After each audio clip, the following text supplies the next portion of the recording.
કુંવરજીભાઈ, આપ મિનિસ્ટર તરીકે માંડવી તાલુકાના નરેન આશ્રમ શાળામાં છેડતીની જે ઘટના બની છે એના માટે આપ શું કહેશો?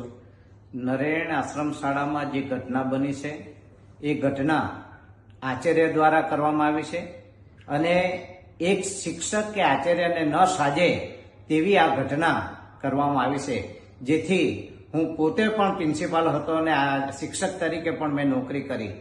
ત્યારે આવી કોઈ ઘટના બનતી નહોતી, પણ આજે જે ઘટના બની છે ખૂબ જ નિંદનીય છે. એને હું સખત શબ્દોમાં વખોડી નાખું છું. આવા નરાધમો પર તમે શું પગલાં લેશો?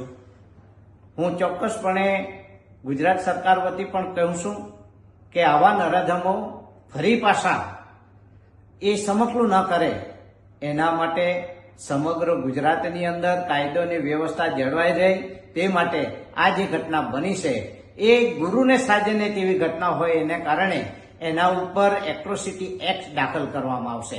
અને મેં પોતે ટેલિફોનિક સંદેશો પાઠવીને હર્ષભાઈને પણ કીધું છે કે આ નરાધમ ઉપર સખતમાં સખત કાર્યવાહી થવી જોઈએ.